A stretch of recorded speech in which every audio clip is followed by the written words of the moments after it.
Eh, Baik, Bapak Ibu peserta PPG, untuk kelompok 3, pada pagi hari ini kita akan mulai peer teaching kita. Sebagaimana tadi sudah saya sampaikan tentang tahapan-tahapan apa yang akan diberikan dalam proses peer teaching ini, paling tidak 3 garis besar yang harus ada dalam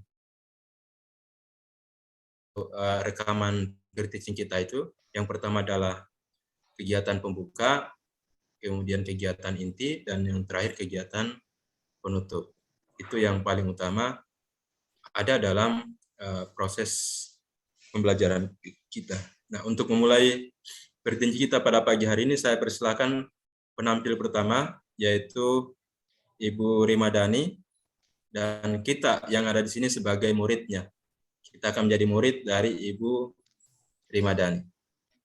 Oleh karena itu, waktu dan tempat silakan Ibu Rima. Baik, Bapak Ibu, terima kasih. Mohon maaf sebelumnya apabila nanti saya, karena Bapak Ibu menjadi murid, saya panggilnya nama saja ya, tidak pakai depan sapaan Pak atau Bu. Itu ya Bapak Ibu, mohon maaf. Ya, sudah ya, dimulai ya. 1, 2, 3.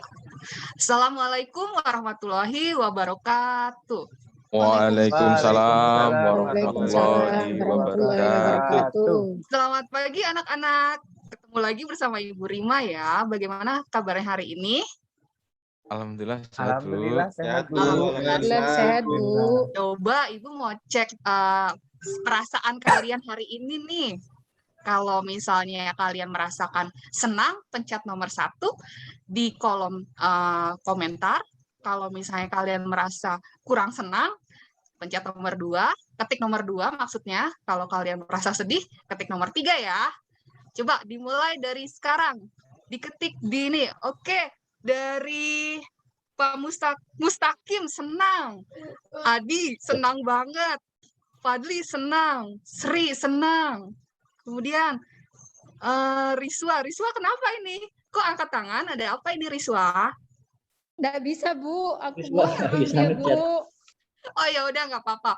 Oh pokoknya intinya semuanya senang ya. Kalau kalian semua senang berarti Ibu senang nih. Jadi Ibu udah bisa mulai pelajaran hari ini. Oke anak-anak, sebelum Ibu mulai pelajarannya, mari kita berdoa dulu ya menurut agama dan kepercayaan masing-masing. Berdoa dimulai. Berdoa selesai. Hari ini siapa yang tidak hadir? Sepertinya hadir semua ya. Ya, Bu. Karena sudah terlihat di sini Hadir, Bu. ada Hadir, Bu. 10 anak yang sudah masuk. Baik, untuk itu Hadir, Bu. Untuk itu Ibu akan share video ya supaya kalian terhibur. Selamat menyaksikan.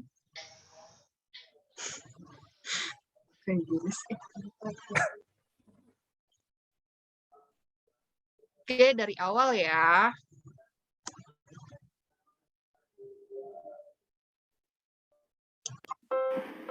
Assalamualaikum warahmatullahi wabarakatuh. Apakah terdengar suara dan gambarnya? Terdengar, Bu. Oh, jelas ya, gambarnya muncul ya. Iya, Bu. Wabarakatuh. Selamat pagi anak-anak. Berjumpa kembali dengan Ibu Rima di pelajaran Sejarah Indonesia. Bagaimana kabarnya kalian hari ini? Bahagia ya. Sudah siap belajar? Yuk kita lanjutkan materi minggu lalu. Namun sebelum kita memulai pembelajaran hari ini, mari kita berdoa menurut agama dan kepercayaan kita masing-masing. Semoga pembelajaran hari ini berjalan lancar dan bermanfaat untuk kita semua. Berdoa dimulai. Berdoa selesai. Terima kasih anak-anak. Sebelumnya Ibu akan sampaikan terlebih dahulu tujuan pembelajaran hari ini.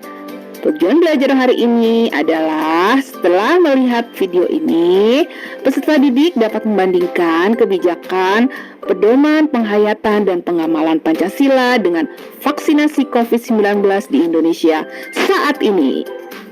Baik anak-anak, mari kita mulai pembelajarannya, melanjutkan materi minggu lalu. Pemerintah Orde Baru secara resmi dimulai setelah keluarnya Surat Perintah 11 Maret atau lebih dikenal dengan Super Semar.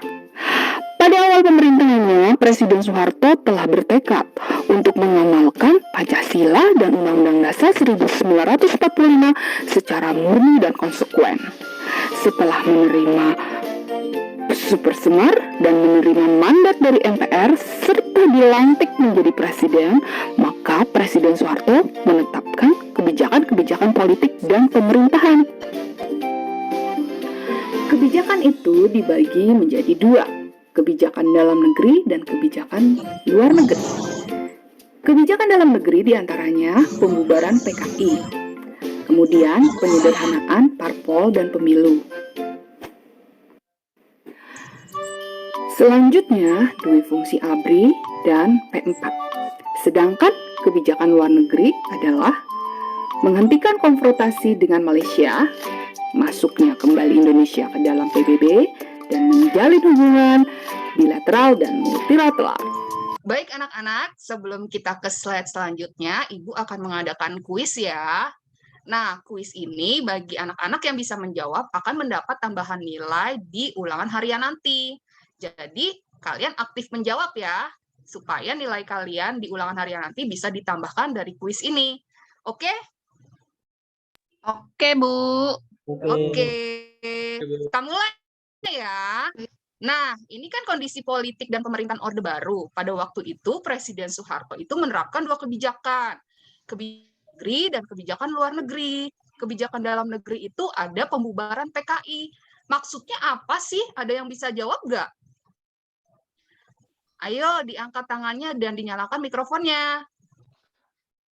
Siapa yang menjawab? Ya, saya, Bu. Oke, Sri, apa jawabannya? Pertama, pembubaran PKI, artinya Soeharto melakukan pelarangan untuk berdirinya yang namanya Partai Komunis, karena Partai Komunis ini seperti kita tahu sudah melakukan beberapa bentuk disintegrasi bangsa, sehingga tidak diberikan ruang untuk kembali berdiri di Negara Kesatuan Republik Indonesia. Seperti itu, Bu. Wah, luar biasa sekali, Sri. Pasti kamu udah baca modul dari Ibu ya. Oke, Sri, pintar. Sekarang yang kedua, penyederhanaan parpol dan pemilu. Ini maksudnya apa ya? Presiden Soeharto ini mengeluarkan kebijakan ini. Siapa lagi yang mau menjawab? Saya, Bu. Ardi, ya, Bu.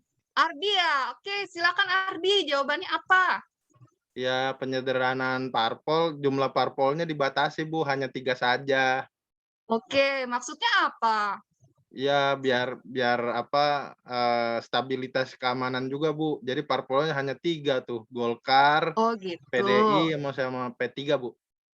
Oke, hebat Ardi. Coba kita cari yang lain ya. Baru tadi ada Sri dan Ardi. Selanjutnya, dui fungsi ABRI maksudnya apa ya? Ayo, siapa lagi yang mau jawab? Saya, Bu, saya. Ini Riswa ya? Iya, Bu. Oke, Riswa jawabannya apa? Dui fungsi ABRI itu berarti fungsi ABRI-nya ada 2 ya, Bu? Iya, betul. Terus? Fungsinya berarti kalau ABRI biasanya keamanan, berarti ada fungsi lain dong. Kelihatannya fungsinya politik kayaknya ya, Bu ya? Iya.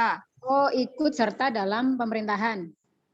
Oh iya, betul. Kok kamu pinter banget sih, Riswa? Pasti kamu juga sudah baca modul dari Ibu kan? Keren, Riswa. Sekarang pengamalan, pedoman dan pengalaman dan penghayatan Pancasila ini maksudnya apa ya, P4 ya? Ada yang bisa menjawab nggak? Ayo, siapa lagi yang mau menjawab? Susah itu, Bu, nggak tahu singkatannya. P4 itu pedoman, pengalaman, dan penghayatan Pancasila. Artinya apa ya ini ya? Saya boleh, Bu? Bu? Halo? Bu?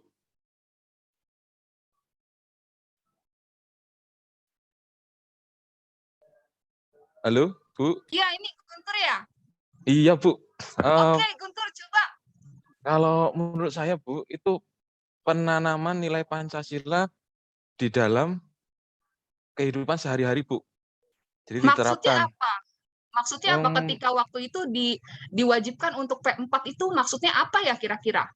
Maksudnya mungkin Bu, itu kan di dalam mengamalkan Pancasila. Nah, sila yang pertama itu ketuhanan yang Maha Esa. Nah, itu kita disuruh beribadah. Seperti itu, Bu. Oh, gitu. Terus apa lagi? Satu aja, Bu. Satu aja ya.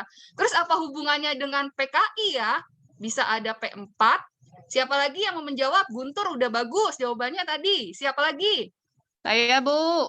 Oke, ini siapa nih? Denny ya? Denny. Oke, Denny. Apa kira-kira jawaban kamu? Kalau untuk P4 itu waktu SD dulu baca Pancasila, Bu, giliran satu persatu, nanti teman-temannya niruin gitu. Oh, gitu. Untuk menghafal bagus Pancasilanya. Iya. Nah, ini maksudnya P4 ini diambil kebijakan di masa Orde Baru ini maksudnya untuk apa ya? Kenapa harus ada P4? Ada yang bisa jawab lagi nggak? Tadi Denny dan Guntur sudah bagus jawabannya. Ada yang bisa jawab lagi? Halo, anak-anak. Ini Bu, mungkin untuk menanamkan. Ini siapa nih? Adi, Bu.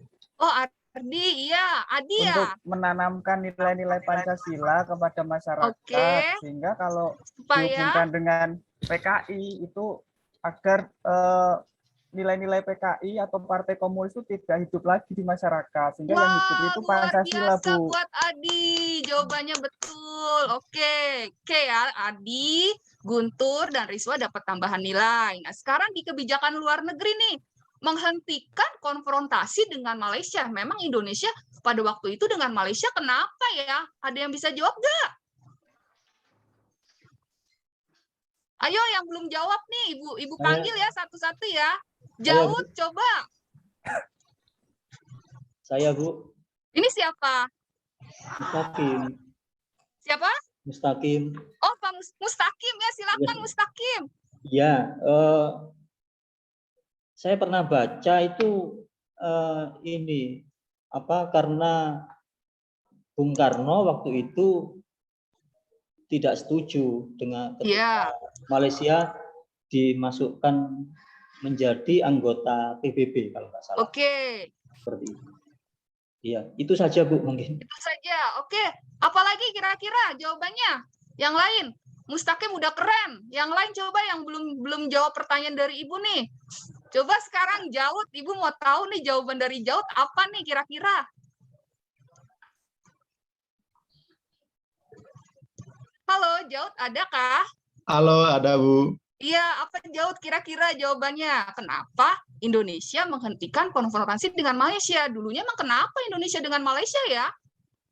Mungkin Indonesia iri ke Bu dengan Malaysianya. Irinya kenapa itu? Mungkin Malaysia yang terlalu maju sehingga dia bikin kacau-kacau, Bu. Oh, kamu tahu dari mana Malaysia pada waktu itu terlalu maju, Jaud? Ya, kalau penjelasan dari teman-teman, Malaysia itu pada saat itu banyak orang Indonesia yang pergi kerja ke sana, Bu. Jadi orang Malaysia itu hebat-hebat, jadi kita bikin konfrontasi dengan mereka. Itu Bu dari saya. Iya, Jaud. Oke, Jaud sudah berusaha mencoba. Kita harus apresiasi jawaban Jaud ya. Ada lagi nggak kira-kira yang bisa melengkapi jawaban teman-temannya? Wah, Ibu lihat Sri udah tahu nih jawabannya. Coba Sri, jawab Sri. Menurut saya, Bu, karena waktu itu Malaysia itu mendapatkan hak-hak istimewa di dunia luar negeri, sehingga menimbulkan seperti pemerintah kita merasa kayaknya kita perlu Bu, ya kayak kata Pak Jaud tadi, Bu, kayaknya harus ada balas dendamnya, Bu, ke Malaysia gitu, Bu. Oh, gitu. Jadi ada unsur-unsur iri gitu ya. Oke deh. Ini ada kaitannya dengan masuknya kembali Indonesia ke dalam PBB, ada hubungannya dengan menghentikan konfrontasi dengan Malaysia. Ya, kemudian yang ketiga, menjalin hubungan bilateral dan multilateral. Ini maksudnya apa ya? Menjalin hubungan bilateral dan multilateral. Yang belum jawab pertanyaan Ibu siapa ya tadi? Fadli ya? Fadli belum jawab pertanyaan Ibu nih. Coba Fadli jawabannya apa? Kalau bilateral itu hubungan dua negara, Bu. Oke, misalnya contohnya antara apa dan apa? Contoh Indonesia dengan Jepang, Bu. Kerjasama ekonomi. Ya, bagus. Kemudian? Kalau multilateral itu hubungan antara dua negara atau lebih, Bu. Oke, betul Fadli. Fadli dan Sri dapat tambahan poin lagi ya. Oke, anak-anak Ibu pinter-pinter banget nih. Kita lanjutkan videonya ya. Adalah menghentikan konfrontasi dengan Malaysia, masuknya kembali Indonesia ke dalam PBB, dan menjalin hubungan bilateral dan multilateral. Nah, setelah kalian membaca modul yang sudah Ibu berikan, sekarang kita perhatikan dua gambar berikut ini. Menurut kalian, apa sih persamaan kedua gambar ini? Kemudian, apabila nih sekarang kalian adalah seorang presiden, misalnya kalian sebagai seorang Presiden Soeharto, kebijakan apa yang kamu ambil untuk menyelamatkan rakyat Indonesia dari pandemi COVID-19 saat ini? Mari kita diskusikan bersama ya di ruang maya. Yuk, tapi kalian masih tetap semangat kan? Ayo dong, semangat, semangat, semangat! Baik anak-anak, setelah kalian berdiskusi, tolong kalian buat resumenya ya di aplikasi Canva yang sangat menyenangkan itu. Pasti kalian suka kan? Kemudian tolong laporkan resume kalian ke dalam LKPD. Baik anak-anak, cukup sekian ya pembelajaran kita hari ini. Semoga pembelajaran hari ini menyenangkan dan bermanfaat untuk kita semua. Sampai ketemu minggu depan ya. Dadah! Nah, anak-anak, tadi Ibu sudah memberikan dua pertanyaan ya untuk kalian diskusikan. Yang pertama adalah ini. Apa persamaan kedua gambar ini? Ya. Yang pertama ini gambar tentang apa ya? Wah, ini ada tulisannya nih, pendaftaran P4. Pola pendukung. Nah, yang kedua ini adalah gambar anak SMA yang sedang divaksinasi. Nah, sekarang kalian diskusikan di ruang maya ya, di antara kita saja ya. Apa sih persamaan kedua gambar ini? Kemudian yang kedua, nah, yang kedua ini nih, apabila kalian jadi presiden, seorang Presiden Soeharto, kebijakan apa yang kamu ambil untuk menyelamatkan rakyat Indonesia dari pandemi COVID saat ini? Mari kita diskusikan yuk. Ibu stop share-nya ya. Nah, sekarang coba kalian diskusikan. Ada yang mau mengutarakan pendapatnya nggak untuk yang tadi gambar pertama? Perbedaan gambar persamaan gambar P4 dan gambar vaksinasi. Siapa yang bisa jawab? Coba. Ya, Bu. Iya, coba Sri. Persamaannya apa ya antara kedua gambar itu? Jadi kalau menurut saya pada gambar pertama dan gambar kedua itu sama-sama menunjukkan perilaku yang patuh pada aturan. Karena pada slide ya Bu, sama-sama kontribusi sebagai seorang masyarakat atau rakyat yang patuh pada Pancasila juga seperti itu Bu. Kalau bedanya pada zaman itu ya sesuai pada masa itu, tapi kalau sekarang karena kita lagi menghadapi pandemi maka salah satu bentuk patuhnya itu Bu ikut vaksinasi seperti tadi Bu. Wah, keren Sri. Coba yang lain ada yang bisa menambahkan jawaban Sri tidak, atau mau berbeda jawabannya dengan Sri? Silakan boleh. Coba ayo siapa? Dapat poin tambahan loh ya nanti di ulangan harian yang bisa menjawab pertanyaan dari Ibu. Sri udah banyak nih poinnya nih. Coba kayaknya tadi yang poinnya belum banyak Adi deh, Adi Setiawan. Coba Adi, jawabannya apa kira-kira? Ya Bu, kalau dilihat dari dua gambar itu P4 ya Bu ya, sama program vaksin. Atau Sri tadi mengatakan kepatuhan ya. Ini hampir sama, itu dua program itu sebenarnya diwajibkan. Jadi yang pertama itu diwajibkan agar kita bangsa Indonesia itu patuh terhadap pemerintah dalam hal ini penerapan Pancasila. Kalau yang kedua ini wajib kita itu bangsa Indonesia harus vaksin untuk menghindari virus seperti itu Bu. Itu menurut saya, Bu.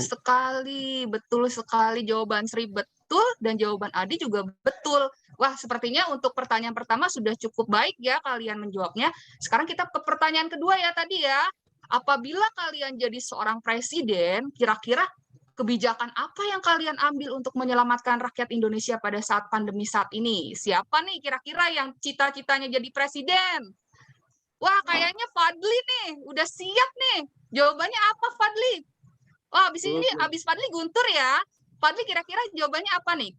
Misalnya kamu jadi seorang presiden, apa kira-kira kebijakan yang akan kamu ambil untuk mengatasi pandemi COVID-19 saat ini? Belum tahu, Bu. Belum tahu. Waduh, Ya, kamu Bu. cita-citanya apa, Fadli? Bukan presiden ya? Ya, Bu, mau jadi guru, Bu. Oh, mau jadi guru. Wah, itu adalah pekerjaan yang luar biasa, Fadli. Ya, mudah-mudahan cita-cita kamu tercapai ya, Fadli ya. Nah, coba Bu. sekarang Ibu ke Guntur dulu. Guntur, tadi udah angkat tangan nih. Kira-kira Guntur jawabannya apa nih? Sepertinya Guntur mau jadi presiden nih nanti nih. Iya, Bu, mau jadi presiden. Oke, apa Guntur kira-kira?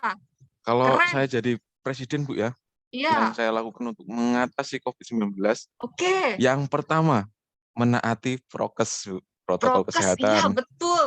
Terus yang Selanjutnya? kedua, membuat vaksin sendiri, Bu. Membuat vaksin sendiri. Jadi tidak beli vaksin dari luar negeri ya? Iya, nggak penting, Bu. Oh, Terus betul. yang ketiga, dikasih vitamin yang cukup, Bu, biar badannya Vitamin yang sehat. cukup. Badannya sehat. Nah itu, saya rasa itu cukup, Bu. Cukup ya? Oke, luar Makanya biasa pilih saya jawabannya presiden Guntur. ya, Ya, pilih teman-teman. akan ibu pilih kalau kamu nanti mencalonkan jadi presiden ya, Guntur ya.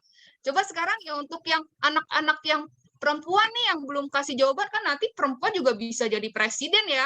Coba Ibu mau tanya sama Denny. Denny mana ya, Denny? Saya, Bu. Nah, Denny misalnya kamu nanti jadi presiden nih. Kira-kira kebijakan apa yang kamu ambil untuk mengatasi pandemi COVID-19 saat ini?